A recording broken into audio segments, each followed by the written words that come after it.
Ahora les pregunto algo muy importante. ¿Jesús es un impostor o Mesías? Es una pregunta muy importante, porque este Jesús reclama algunas cosas asombrantes. Él dice, por ejemplo, yo soy el camino, la verdad y la vida. ¿Cuántos vienen al Padre?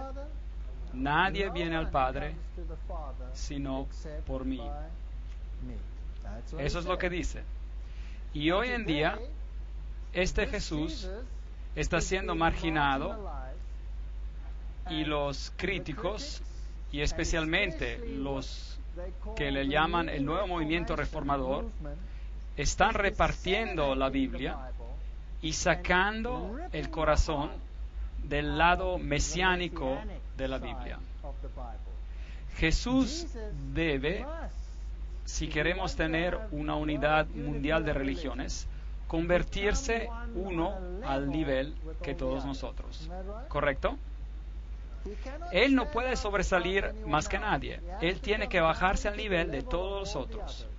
Pero si este Jesús es el Mesías de Dios y es Dios, entonces llegaremos a un callejón sin salida. Así que veamos lo que la Biblia dice, porque no quiero influenciarlos a ustedes. Jesús, impostor o Mesías. Jesús dice en Juan 6, versículo 38, he descendido del cielo. Bueno, no es algo que todos pueden decir, ¿verdad? No es algo usual. Yo no podría decir eso. Entonces, eso o es presunción o es verdad. Evidencia que demanda un veredicto o fallo. Un libro de Josh McDowell que dice, algunos escépticos sugirieron que estas profecías, las profecías de Jesús y profecías del Mesías, fueron accidentalmente o coincidentalmente cumplidas por Jesús. De acuerdo a la probabilidad científica, la posibilidad de algún ser humano, hasta el reciente, que cumpla con una selección de solo 8 de esas profecías, incluyendo la de la crucifixión, es 1 en 10 al poder de 117.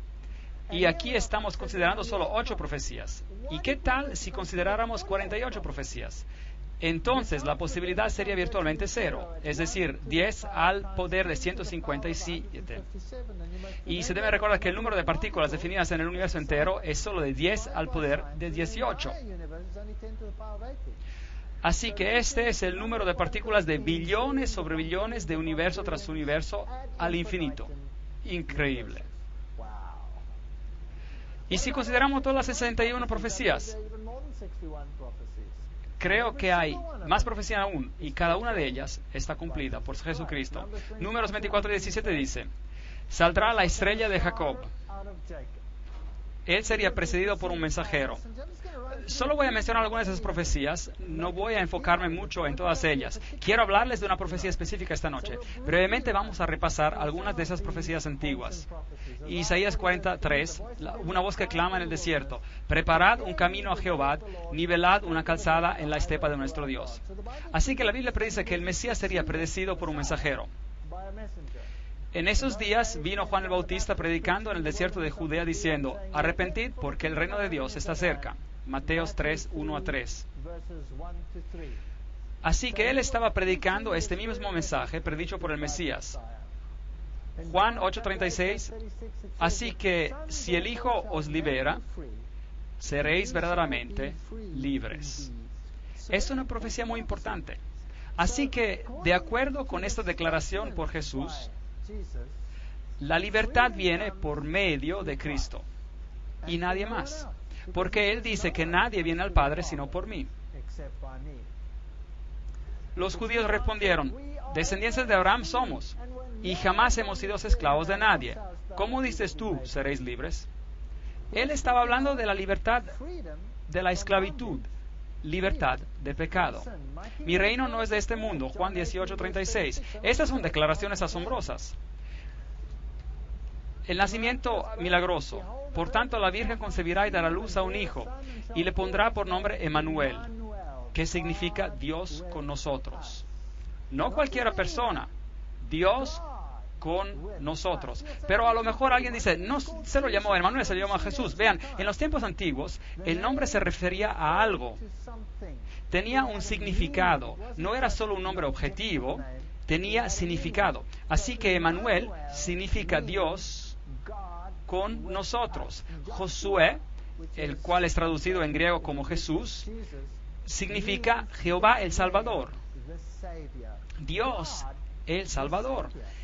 Y Jesús reclamó ser Dios. Así que no lo se puede comparar con nadie, en ningún sistema religioso. Eso es Isaías 7:14.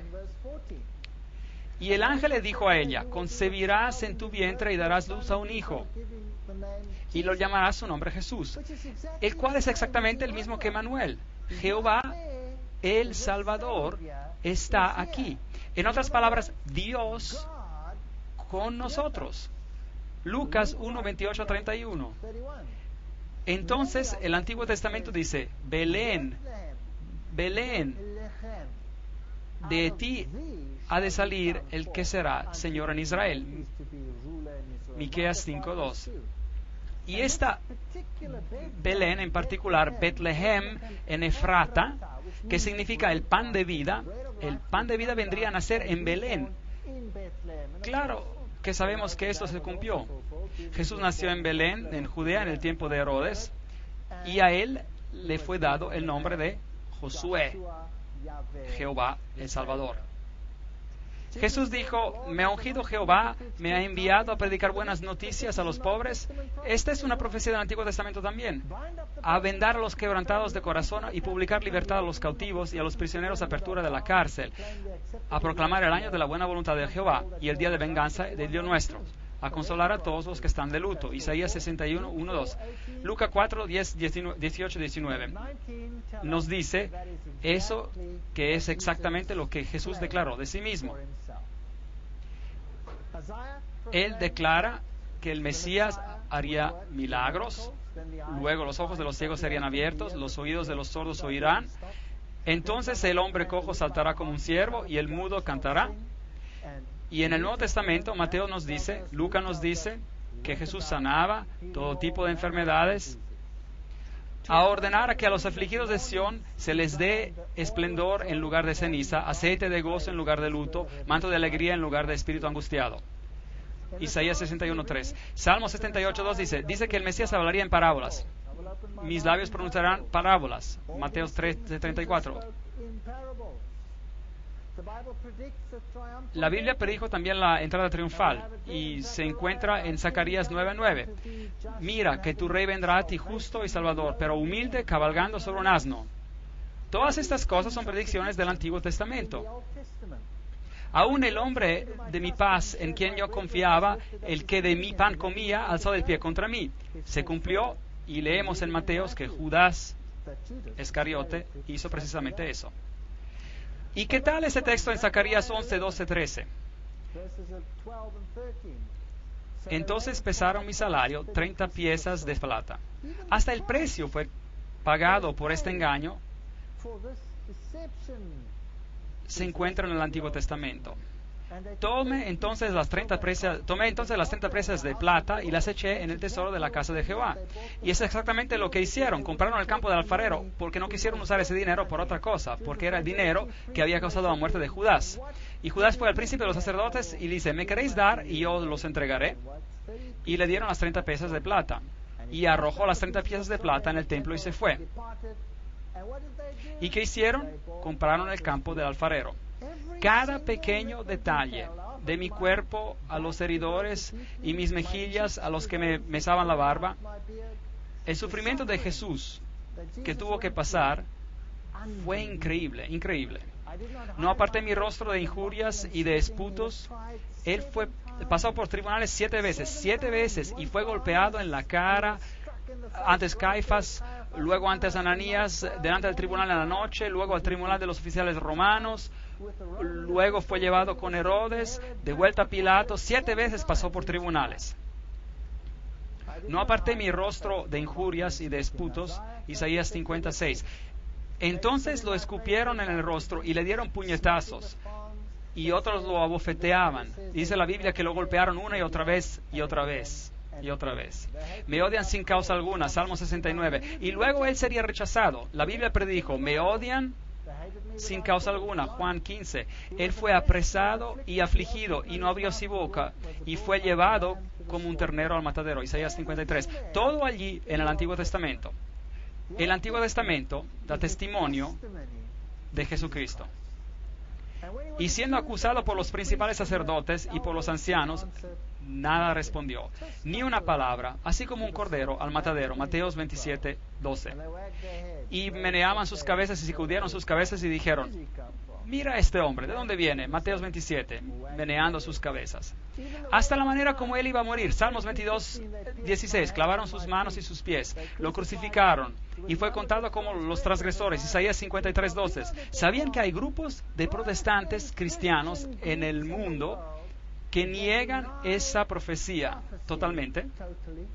Hasta niegan que las profecías mencionadas aquí pertenecen a Cristo, cuando el Nuevo Testamento mismo la refiere a Jesucristo. Me asombra pensar que hay denominaciones protestantes que hacen esto. Me dieron a beber vinagre, Salmos 69, 21, Mateos 27, 34. Crucificados con ladrones, usted sabe que así ocurrió, Marcos 15. Zacarías, mirarán hacia mí a quien traspasaron, Zacarías 12:10. Hasta la manera de crucificarlo está descrita. Y él tomó los pecados de muchos e hizo intercesión de los transgresores, Isaías 53:12. Hermosas profecías en el Antiguo Testamento acerca de Jesús. Lucas 23:34. Padre, perdónalos, porque no saben lo que hacen. Cada pequeño aspecto acerca del Mesías fue predicho y está cumplido por Jesucristo. Repartieron también mis vestidos y sobre mi ropa echaron suertes. Antiguo Testamento, Salmos 22, 18. Y podríamos seguir aún más. Sabían que dividieron su ropa, pero echaron suerte por la prenda interior blanca. ¿Por qué? Porque estaba tejida de un solo pedazo. Y hay una tipología en esto. La justicia de Cristo es de un solo pedazo, sin cortes, es perfecta. Es tan perfecta que no se podía cortar, dividir, así que echaron suerte para ella. Hermosa tipología aquí. Juan 19. Las personas se preguntan, ¿por qué dijo, mi Dios, por qué me abandonaste? Porque esto fue predicho en Salmos 22:1. Él murió la muerte de separación total por ti y por mí. Desgarraron mis manos y mis pies, Salmos 22:16. Hasta esos detalles encontramos predichos. Salmos 31:5.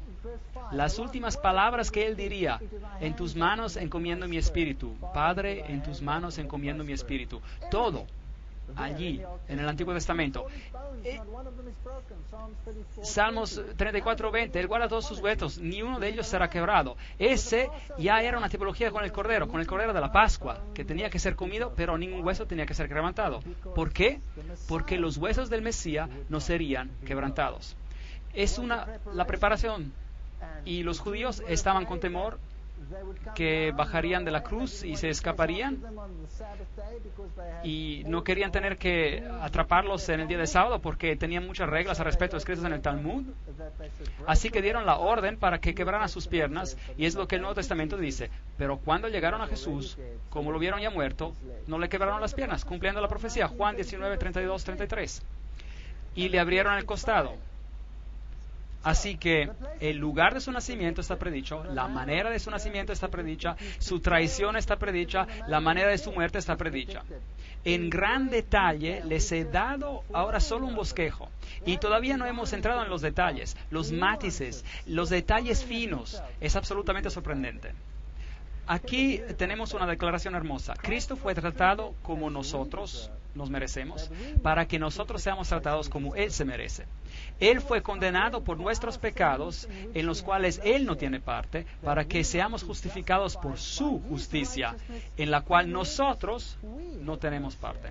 Él sufrió la muerte que ha de ser nuestra, para que nosotros recibamos la vida que ha de ser suya. Por sus llagas fuimos nosotros curados. Isaías 53:5. Hermosa declaración. De tal manera amó Dios al mundo que ha dado su Hijo unigénito, para que a todo aquel que cree en Él no se pierda, sino que tenga vida eterna. Isaías 53 dice, su tumba sería con los impíos. Muy interesante. Mas con los ricos fue en su muerte. Entonces Él murió entre los impíos, y un hombre rico le dio la tumba. Y Mateo 27:57 y 60 confirma esta misma declaración. Así que la manera de su muerte, la manera como fue sepultado, todo está en el Antiguo Testamento. Algunos críticos dicen, espera un momento, quizás no fue un personaje histórico. Quizás los escritores del Nuevo Testamento escribieron todas esas cosas para hacer ver como si Jesús hubiera cumplido las profecías. Ahora, espero que usted se den cuenta que los escribas y los fariseos nunca entendieron las profecías, porque si hubieran aceptado el Mesías, si no lo hubieran aceptado, ¿correcto?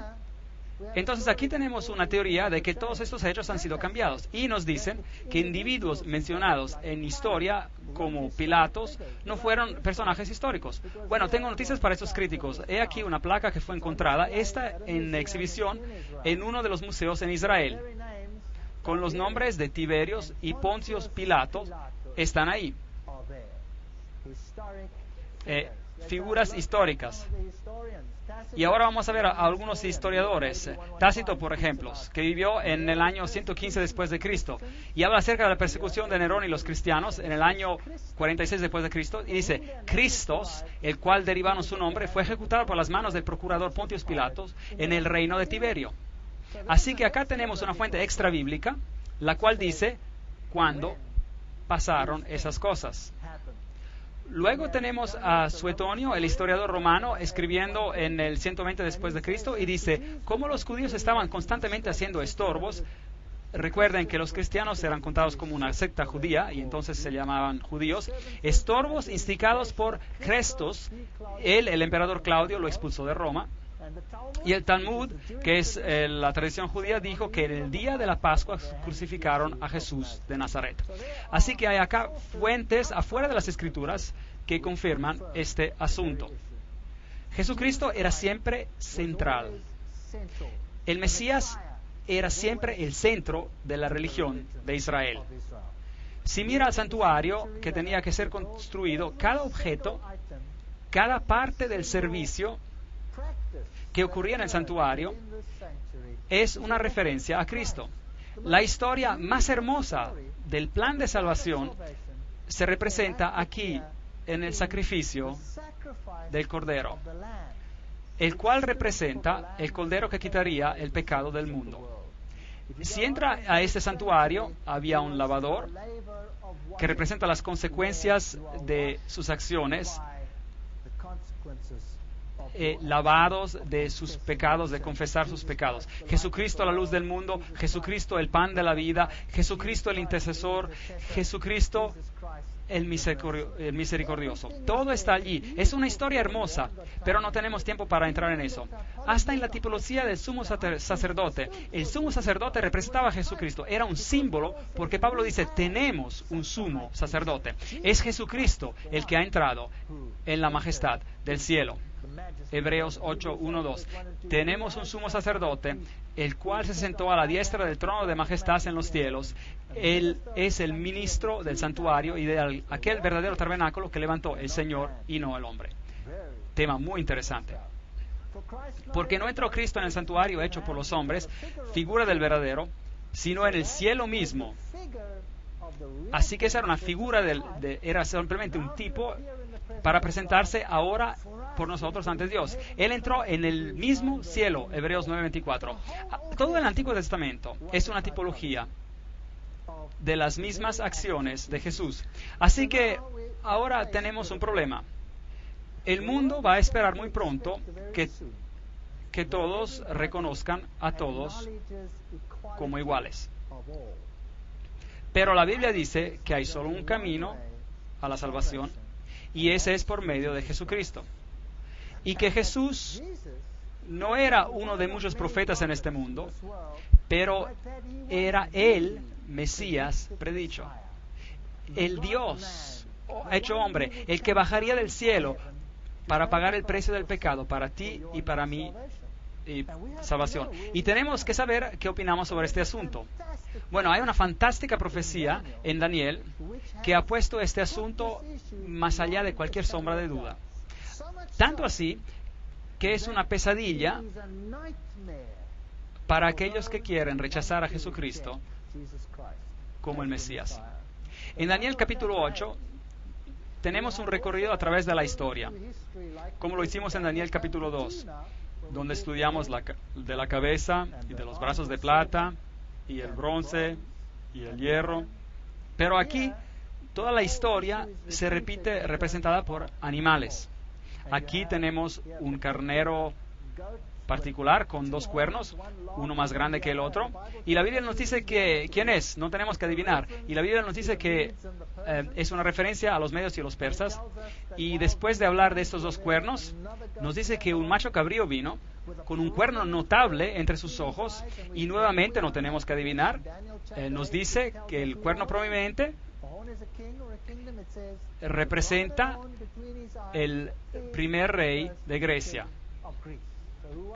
¿Quién era? Pues Alejandro el Magno. No tenemos que adivinar. La Biblia nos dice exactamente lo que representan estos símbolos. Y dice que él se acercó y atacó al carnero con los dos cuernos y le quebró los dos cuernos. Medo-Persia fue conquistada. Así que el macho cabrío viene volando, choca contra el otro y se quiebra su cuerno. Y Daniel 8:8 nos dice, el macho cabrío creció en gran manera, pero cuando estaba en su mayor fuerza, aquel gran cuerno fue quebrado. Entonces, Alejandro Magno llegaría a su fin y en su lugar 4 notables cuernos crecerían hacia los 4 vientos del cielo.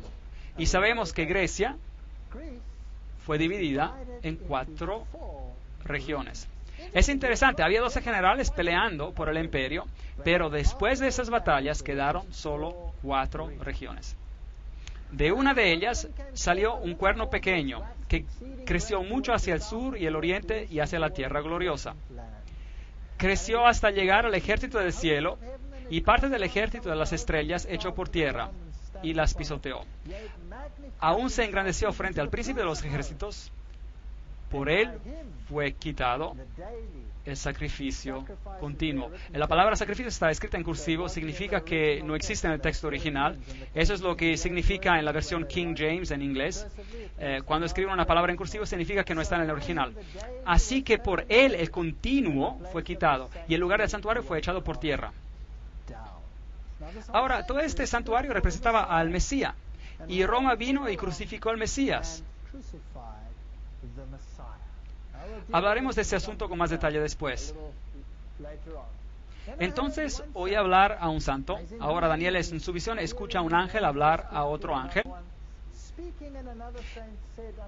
¿Y hasta cuándo durará la visión del sacrificio?, le pide el ángel al otro. La palabra sacrificio es añadida. Y la palabra continuo es tamid.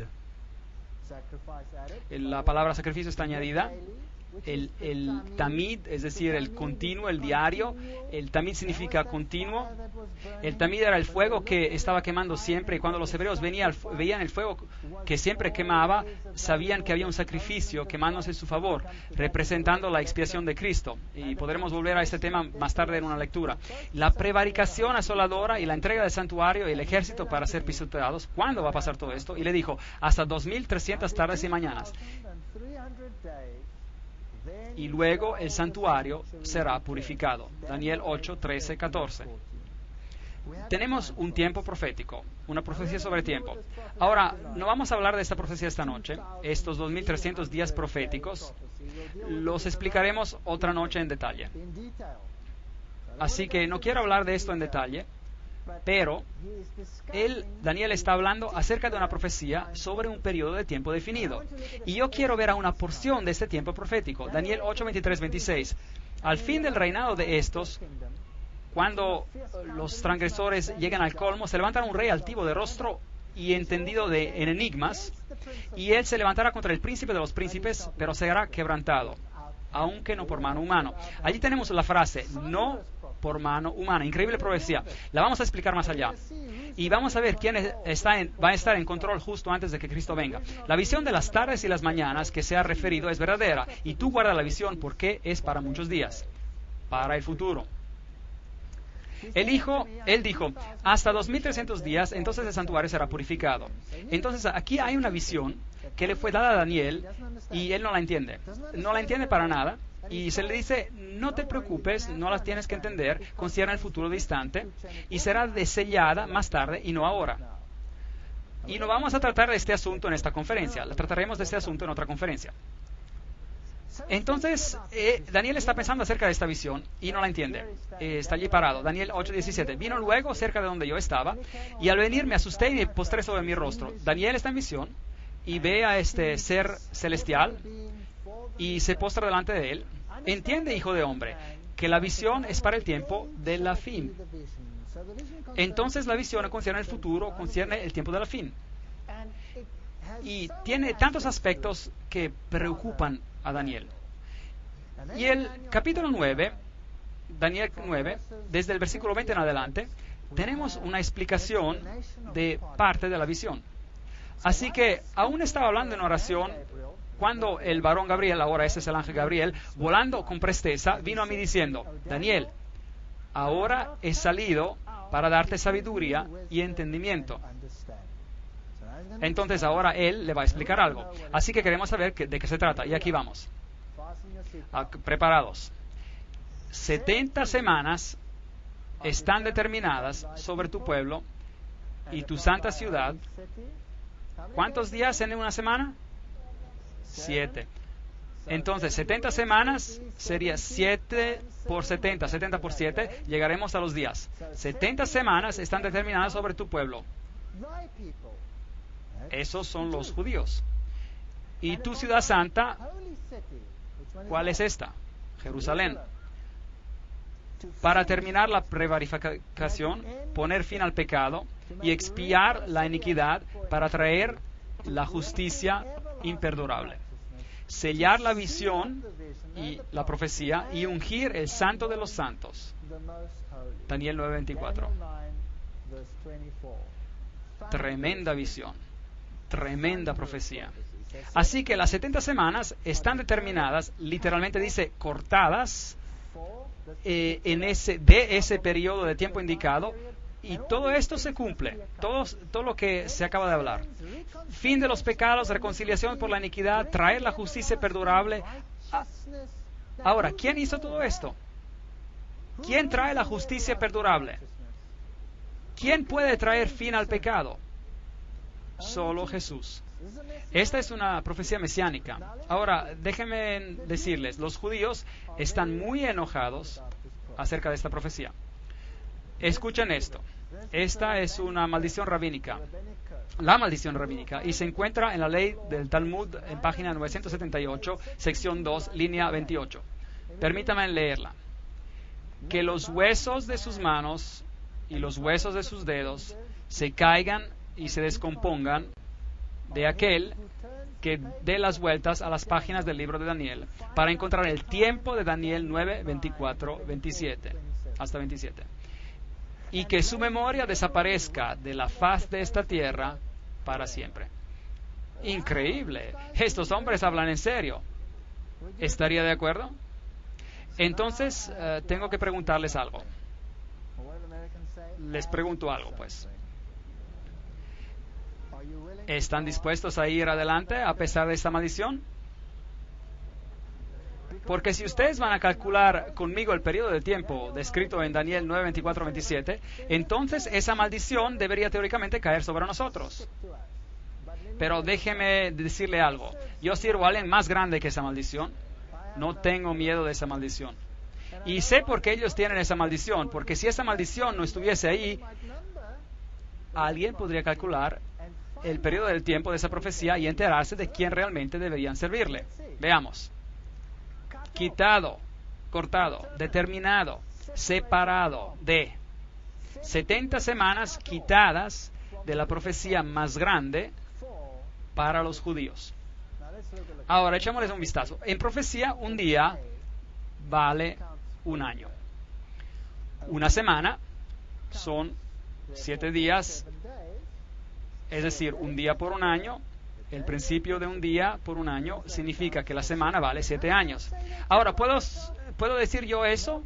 ¿Inventármelo? No, eso sería arrogancia. Así que consigamos algo de apoyo bíblico. Ezequiel capítulo 4, versículo 6. Día por año te lo he dado. Se está hablando en el sentido profético. Números capítulo 14, 34, por ejemplo, dice: conforme al número de los días, de los 40 días que empleáis en reconocer la tierra, cargaréis con vuestras iniquidades 40 años, un año por cada día. Así que entonces pongamos a prueba el concepto. Apliquemos el principio día-año y el número de 70 semanas y a ver a dónde nos lleva.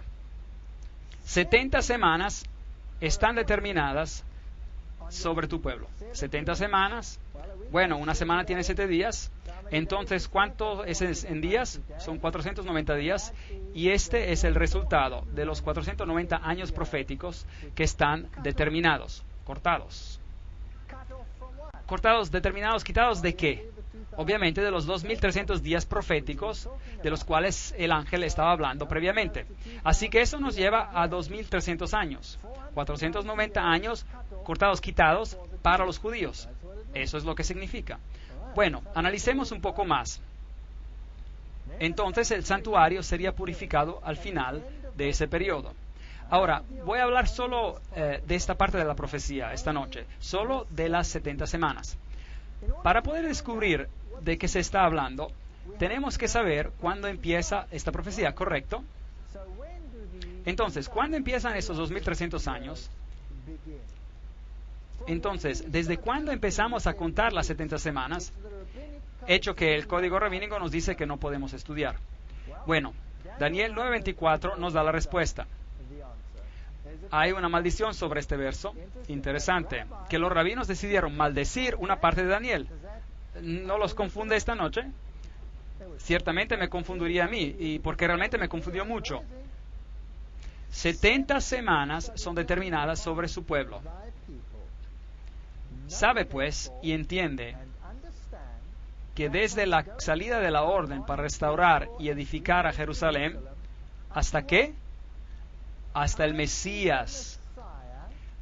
Así que desde la salida de la orden para restaurar y edificar a Jerusalén, recuerden que Daniel estaba cautivo. Jerusalén está destruida y ahora está desolada por 70 semanas. Y empezamos a contar ¿cuándo? Desde el tiempo cuando el decreto sale, desde que sale el decreto, la orden para restaurar y edificar, construir a Jerusalén, hasta el Mesías. El príncipe, habrá 7 semanas y 62 semanas. Y se volverán a edificar la plaza y el muro en tiempos angustiosos. Daniel 9:25. Increíble. Daniel acaba de recibir una profecía mesiánica, diciéndole precisamente cuándo el Mesías vendría. ¿Sabían ustedes que esto está en la Biblia? ¿Sabían esto? Bueno, analicemos estos versículos. 7 semanas, 49 días, 49 años. 62 semanas, 434 días, 434 años. ¿Y dónde nos lleva esto? El decreto para edificar y restaurar Jerusalén. Y entonces pasarían 7 semanas y el templo sería restaurado. Y entonces el Mesías príncipe. Entonces, ¿qué necesitamos?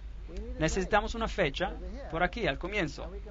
Y podremos identificar este periodo de tiempo, ¿correcto? Necesitamos una fecha de comienzo. Artajerjes, rey de Persia, escribió el decreto en el año 457 a.C. Este decreto daba libertad política total a los judíos. Hubo anteriormente el decreto de Ciro, el cual hablaba solo del templo, pero este decreto de Artajerjes en el 457 a.C. concierne la restauración de Jerusalén. Ahí está. Ahora tenemos una fecha para el comienzo del periodo. Entonces, 457 más 483 es el 49 más el 434 y nos llevan al año 27 después de Cristo. Ahora, ¿qué pasó en el año 27 después de Cristo? 69 semanas, el 483, un día por un año, he apuntado un día por un año, ¿se acuerdan? Un día por un año. Y veamos este decreto, Esdras 7, 12 y 13. Artajerjes, rey de reyes, a Esdras, sacerdote y escriba erudito en la ley de Dios del cielo, he dado la siguiente orden: todo aquel que en mi reino pertenezca al pueblo de Israel, que quiera ir contigo a Jerusalén, que vaya. Ese era el decreto. Yo mismo, el rey Artajerjes, doy a esta orden a todos los tesoreros que están al otro lado del río, que todo lo que os pida el sacerdote Esdras, escriba de la ley del Dios del cielo, se le concepta puntualmente. Esdras 7:21. Y además, una placa arqueológica cito encontrada, confirmamos la fecha del 457 antes de Cristo. Así que esta fecha queda sin duda. No puede haber argumento acerca de la fecha, se encuentra escrita en piedra. 457, 490 años. El total de la profecía son 2300 años. Sabe pues y entiende que desde la salida de la orden para restaurar y edificar a Jerusalén hasta el Mesías el príncipe, habrá 7 semanas y 72 semanas. Ahora, 7 más 62 es ¿cuánto? 69 semanas. El total de la profecía concierne ¿cuántas semanas? 70.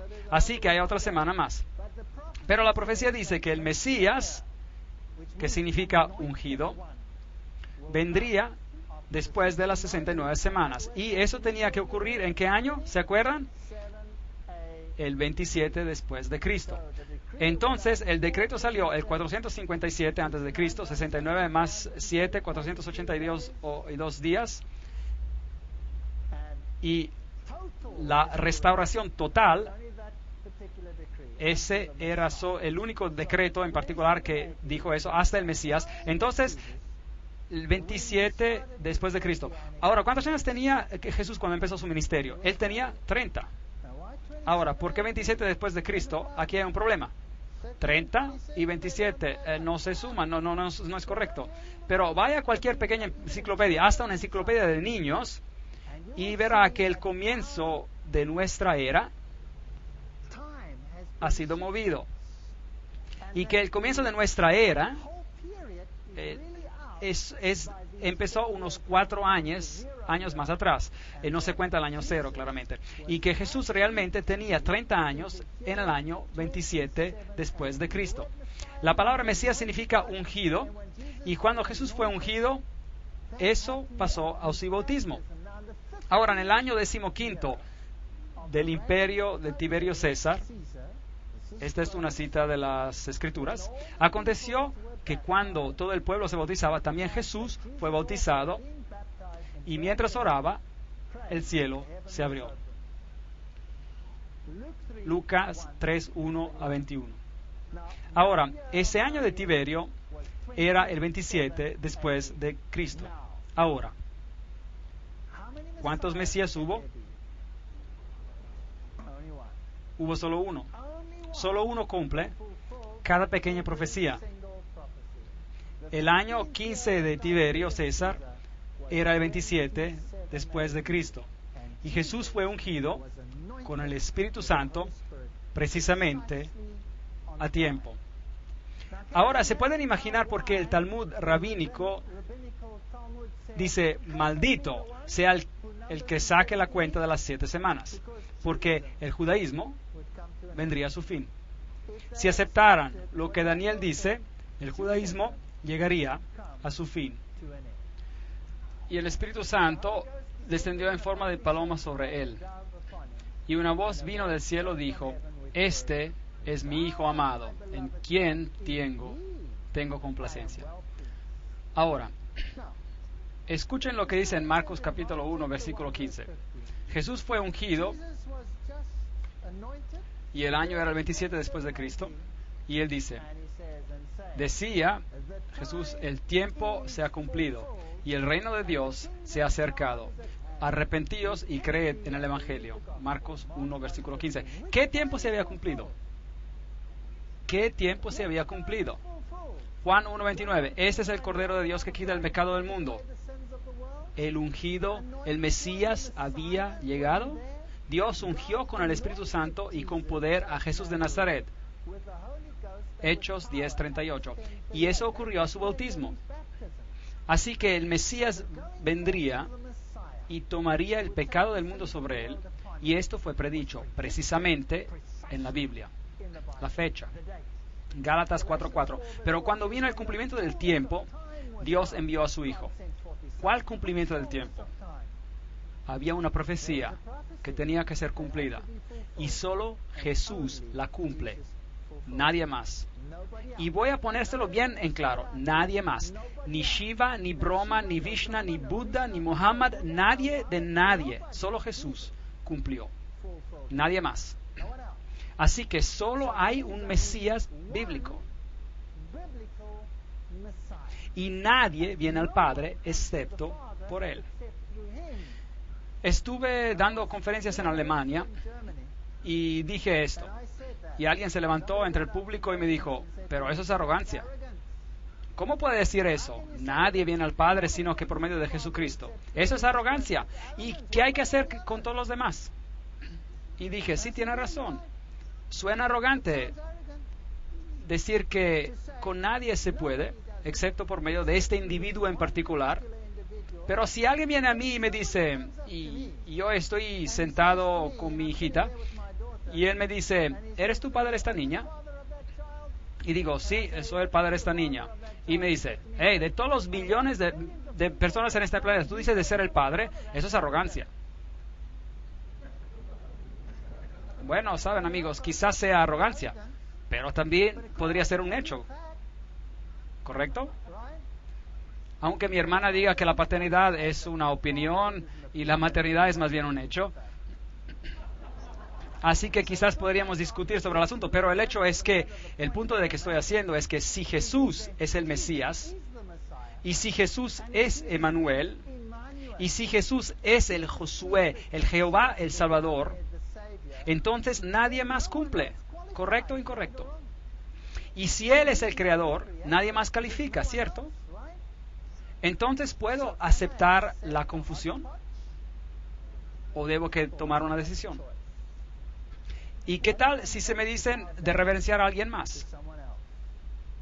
Bueno, les tengo noticias interesantes. En mi país, en Sudáfrica, están saliendo con nuevas leyes y nuevos currículos y estos van a ser filtrados por todo el mundo. Todo el mundo los va a recibir.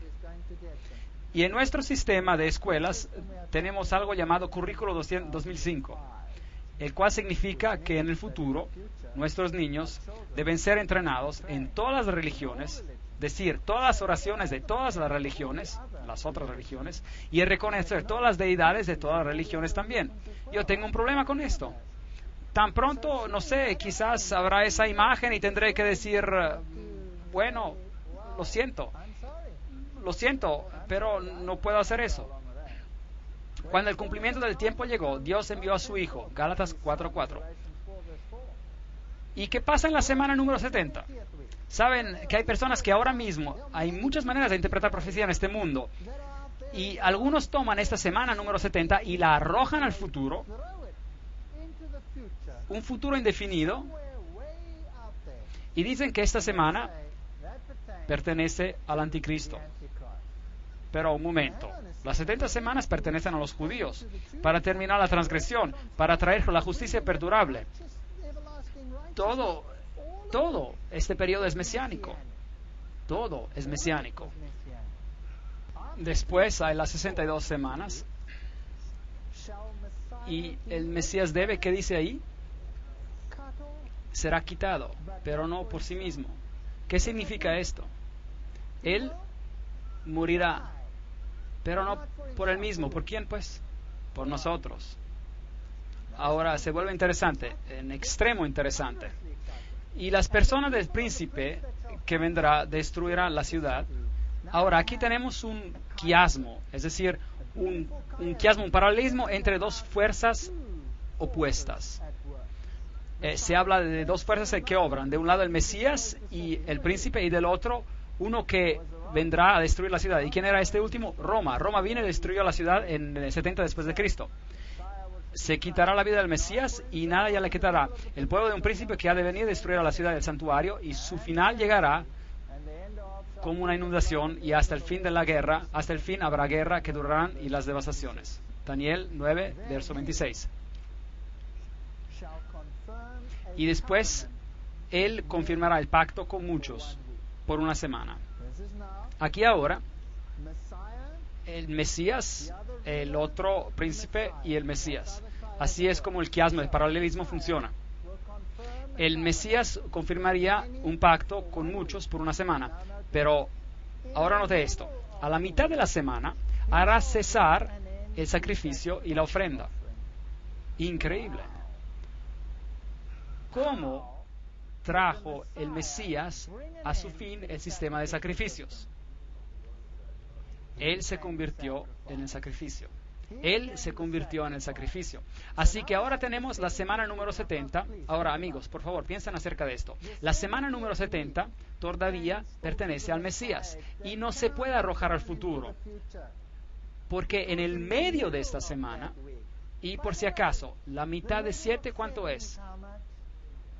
3,5. ¿Y por cuánto tiempo estuvo Jesús activo después de su unción? 3 años y medio. En el medio de esa semana, Él fue quitado, pero no por ti y por mí, y Él trajo fin al sistema de sacrificios, porque Él se convirtió en el Cordero de Dios que quita el pecado del mundo. ¿No es cierto? Entonces solo Él puede cumplir esta parte de la profecía. Por eso, ¿no puedo echarlo al futuro o todavía pertenece al tiempo de Cristo? Pertenece al tiempo de Cristo. Él traerá fin al sacrificio y a la ofrenda. Hay una semana profética o 7 años literales que quedan en nuestro tiempo de profecía que estamos analizando. ¿Cuál es la mitad de 7? 3,5. 3 años y medio desde el otoño del año 27 nos lleva a la primavera del año 31 después de Cristo. Así que tenemos el año 27 y 3,5 y el sistema de sacrificio de los judíos, simbolizados por el templo, llega a su fin. El Mesías sería quitado, pero no por sí mismo. Es fenomenal. Esta profecía antigua apunta a Jesús y a nadie más. A pesar del disgusto de muchos líderes religiosos en el mundo hoy en día. La semana número 70, 31 después de Cristo, Jesús murió, pero aún nos quedan 3 años y medio. 70 semanas están determinadas, asignadas a los judíos. ¿Qué pasó en el 34 después de Cristo? Déjeme decir algo. Jesús dijo a los judíos, a estos discípulos de él, vayan primero a los hijos perdidos ¿de quién? De Israel.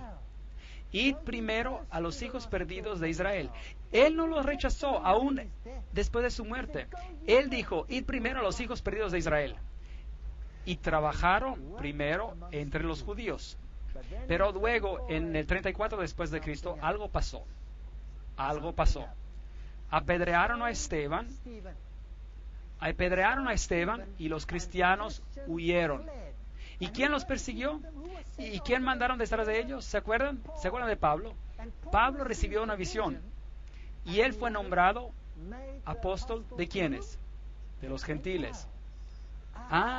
Y Pedro recibió una visión de una sábana bajando llena de cosas impuras y es enviado a Cornelio, un gentil. Y él va a Cornelio y le dice que Dios le ha mostrado en una visión que él no debe llamar a ningún hombre impuro. Y ¿saben lo que él dice? Es contra la ley para los judíos asociarse con un gentil, pero Dios me ha mostrado en una visión que yo puedo ir a ustedes. Así que en el año 34 después de Cristo, Esteban es apedreado. La comisión de que el evangelio sería llevado por los judíos o por medio de los judíos viene a su fin y los gentiles siguen adelante con el mensaje. Ellos predican el Cristo resucitado. ¿No es interesante? Y cualquier judío que quiere ser injertado en la viña puede ser injertado, pero tiene que reconocer a Jesucristo como su Salvador personal y por tanto en ese sentido de venir cristiano. Y si tú estás en Cristo, entonces tú eres parte de la simiente de Abraham. Es solo así como funciona. Cristo fue sacrificado exactamente a tiempo, de acuerdo con la profecía, exactamente como la profecía predijo que pasaría. Y en medio de la semana, Él fue crucificado, pero todavía la misericordia perduró hasta que ellos totalmente rechazaron, no solo a Cristo, pero también a sus seguidores. De acuerdo con la profecía de Daniel, el pacto de Dios con los judíos terminaría el año 34 después de Cristo, y de aquí en adelante se necesita ser injertados en la viña. Ellos predicaron y fueron rechazados. Aquí en la puerta de las ovejas es por donde lo trajeron a Jesús, donde crucificaron al Salvador. Lo querían como rey de reyes y querían que Él destruyera a los romanos, pero Él vino a destruir a sus pecados. Con todo, yo enseñaba a andar a Efraín, tomándolo por los brazos, mas ellos no comprendieron que yo los cuidaba. Oseas capítulo 11, versículo 3. Con cuerdas humanas los atraje, con cuerdas de amor, y puse delante de ellos la comida. ¿Cómo podré abandonarte, Efraín? Te entregaré yo, Israel. Versículo 8. Jerusalén, Jerusalén, ¿cuántas veces quise juntar a tus hijos como la gallina a sus polluelos debajo de sus alas? Pero tú no quisiste. Vuestra casa os es dejada desierta. Lucas 13, 33-34. El tiempo cuando ellos serían mensajeros del Evangelio llegaría a su fin. Mientras se acercaba a Jerusalén, Jesús al verla lloró por ella diciendo, si también tú conocieras, a lo menos en este tu día, lo que es para tu paz, pero ahora está cubierto a tus ojos. ¿Por qué? Por la dureza de sus corazones. Vendrán días sobre ti cuando tus enemigos te rodearán con cerca, te sitiarán y por todas partes te estrecharán, te derribarán a tierra y a tus hijos dentro de ti, y no dejarán en ti piedra sobre piedra.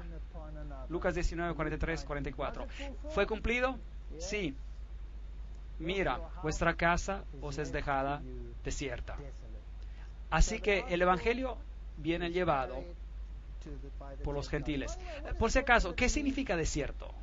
Desierta la ciudad. ¿Significa que hay algo queda? ¿Que hay vida? Nada. Nada de todo se queda. En el medio de la semana, Cristo el Mesías haría que el sistema de sacrificio terminaría.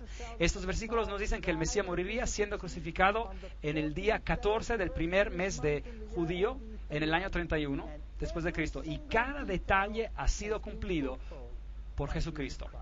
Ahora note esto. La Biblia dice en Marcos 15, 38, entonces el velo del templo se rasgó en dos, de arriba abajo. No de abajo arriba, no, de arriba abajo. ¿Quién lo rasgó? Dios. Él lo rasgó. Ahora, cuando el velo se rasgó, entonces el camino al lugar santísimo estaba abierto, lo cual significaba que cualquier judío podía ver el lugar santísimo y vivir. Increíble. ¿Por qué? Porque el sistema de sacrificios había terminado. Ahora, piensen en esto. ¿Jesús cumplió con el sistema de sacrificios? ¿Sí o no? Sí, porque habiendo ofrecido un sacrificio, Él lo hizo para siempre perfecto, un sacrificio. Y si yo construyera un pequeño templo y empezara a sacrificar nuevamente, ¿qué estaría diciendo con este hecho? Que Cristo no fue sacrificado y que no cumplió con todo. Así que si ellos quieren construir otro templo, déjenlos hacer, pero no viene de Dios. ¿Han seguido la lógica del tema hasta acá? Entonces el velo del templo se rasgó en dos, de arriba a abajo. Entonces, el velo del templo se rasgó en dos, de arriba a abajo. Mateos 27:51. Fue escrito para nosotros. Así que, de acuerdo a las profecías de Daniel, el pacto de Dios con los judíos cesaría el 34 después de Cristo, al final de las 70 semanas. Y no se puede arrojar la semana número 70 al futuro, porque el sistema de sacrificios fue terminado por Jesús mismo. Entonces, esto encaja en el pasado. 34 después de Cristo, Esteban es apedreado, los líderes judíos rechazan el evangelio y este va a los gentiles. Gálatas capítulo 3 versículo 29. Y si vosotros sois de Cristo, ciertamente descendientes de Abraham sois y herederos según la promesa. Así que, en otras palabras, cada uno que acepte a Jesucristo es parte de la simiente de Abraham, ¿sí o no? Porque Pablo dice que la simiente es en singular, y eso significa que se refiere a Jesús y nada más. Ni circuncisos y no circuncisos significa nada, lo que cuenta es una nueva creación. Paz y misericordia a todos los que siguen esta regla, hasta el Israel de Dios. ¿Quiénes son esos? Los que aceptan a Cristo. Ellos son. Entonces, yo amo a los judíos y tengo muchos amigos judíos y realmente oro con todo mi corazón que acepten el Evangelio. Y espero que haya muchos judíos aquí esta noche. No estoy queriendo dejar mal a los judíos esta noche, estoy explicando profecía, una profecía que señala a Jesús. Y él dijo, en 2300 días el santuario será purificado. Hay más que ver en esta profecía, más que esto. La purificación del santuario es una fiesta judía y la veremos más allá. Es una fiesta que era un día de juicio y entonces se refiere al día de juicio en los tiempos finales. El fin del mundo, la profecía termina 2300 días después y luego viene la eternidad. Todos sabemos que esta tierra fue juzgada una vez antes y destruida por un diluvio. Y todos los que no estuvieron en el arca se ahogaron. Y en la misma manera, escudriñad las escrituras porque a vosotros os parece que en ellas tenéis la vida eterna y ellas son las que dan testimonio de mí. Juan 5:39. En Jesús tenemos vida. En Jesús somos salvos. En Jesús podemos ir al reino. En nadie más. Y si entendemos esta profecía, entonces no podemos ser engañados por lo que va a suceder en el mundo. Y quiero advertir a las personas de este país y de todos los países del mundo que este enfrentamiento decisivo pronto ocurrirá. Sirve al Señor y nadie estará perdido. Gracias por venir.